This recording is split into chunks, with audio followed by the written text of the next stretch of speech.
Ladies and gentlemen, in this TED Talk, you will be inspired, you will get motivated, and you will want to do something about the problems we face today. However, come tomorrow, all you will remember is that you watched this video. You will not be motivated, you will not be inspired, and more importantly, you will not want to do something about the problems we face today. Why is this, you might ask? Well, because you're a human. Let's be honest, okay? However, more specifically and more importantly, because of immediacy. For example, I'm an avid gamer. Shocking, right? I mean, I'm a teenage boy who loves TED Talks, though I do wear a suit, so it is kind of off-putting. But nonetheless, as an avid gamer, and other avid gamers in the audience right now might understand this, there is an idea between an Easter egg and a hack. Let me explain for you. An Easter egg is something that the programmers put in a video game. The creators of a video game put in something small extra. Not all video games do this. For example, the first one was found in an Atari game known as Adventure. Good trivia for you. If you ever play Trivia Crack, that might come up, you know.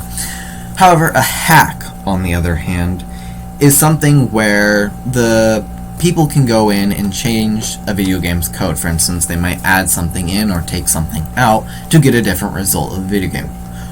What if I told you that there is a system in our government, more specifically in our court of law, that uses this analogy? This would be the jury nullification system. The jury nullification system uses this because as a society we have determined that Easter eggs are good and hacking is bad. And so some people view the jury nullification system as a Easter egg, while others view it as a hack. So let's dive into this interesting system. But first, did you forget about our pal Immediacy?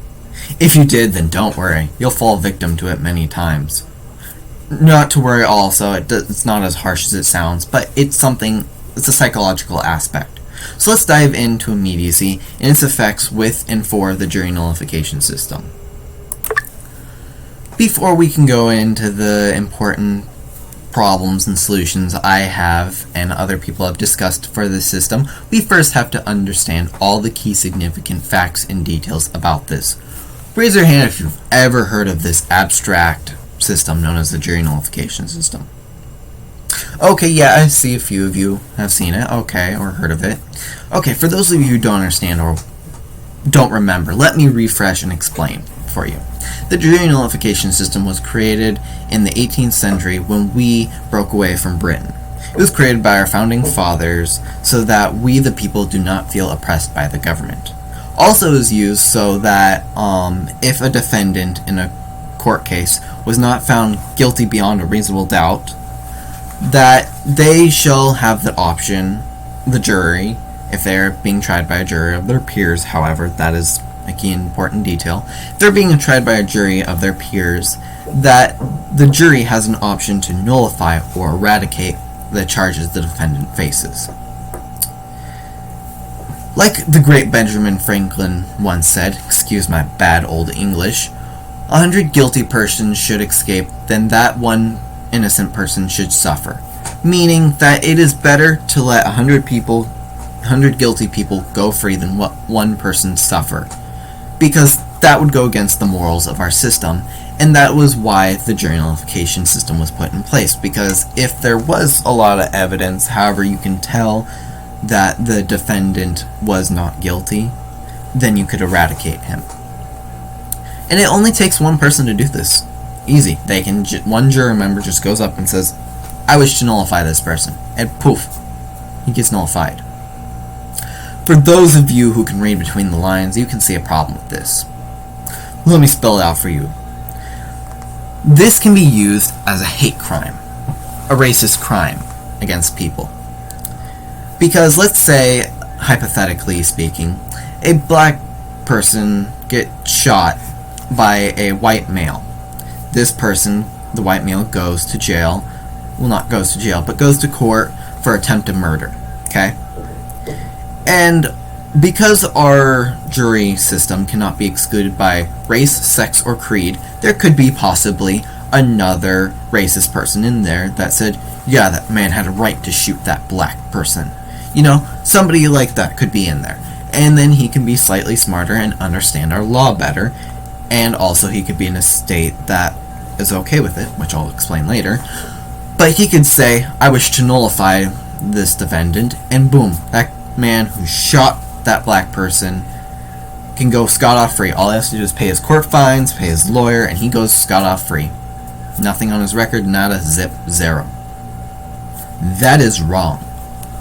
And where this is not a situation that can happen every day, it can still possibly happen. And I'm not the only one who thinks that this should change. Other juror members themselves, judges and lawyers have come out and said that this problem of only one person being able to nullify or eradicate the charges needs to be in check. So what is the solution for this? Well, a solution could be that it takes 2 or 3 people to nullify the defendant. This way, it being used as a hate crime lessens considerably, the percentage-wise at least. It could still be a possibility, however, again, the percentage-wise would be way lower. But also because if there isn't 2 or 3 people who agree that it needs to be the defendant needs to be nullified, then they should stop looking at the quick, easy route and look at the hard facts, because there would be definitely enough facts to prove either him innocent of the charges or guilty of the charges. However, if these people have come out and said this, then why hasn't it changed? This is because of our friend Immediacy. Immediacy clouds the judgment of people and puts other more prevalent things in front of other important things.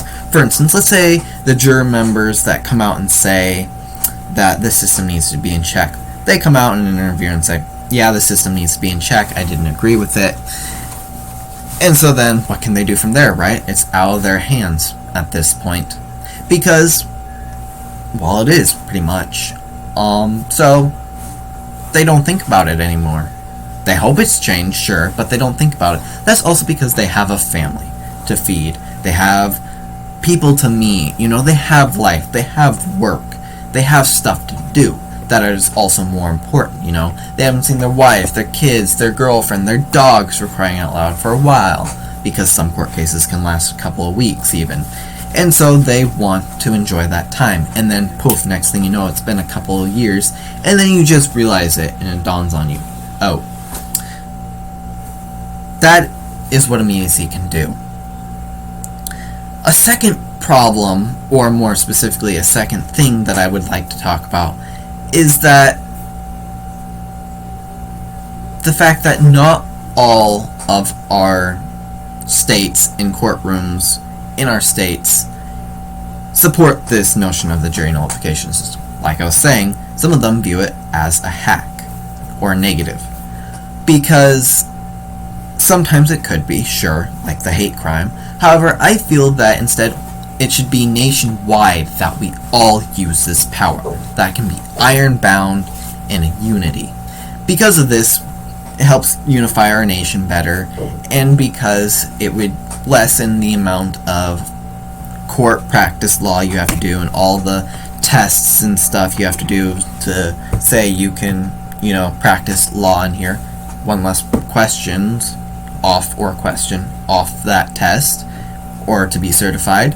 It would also just make more sense so that many other people around the globe can talk about it and negotiate and understand what everybody is talking about.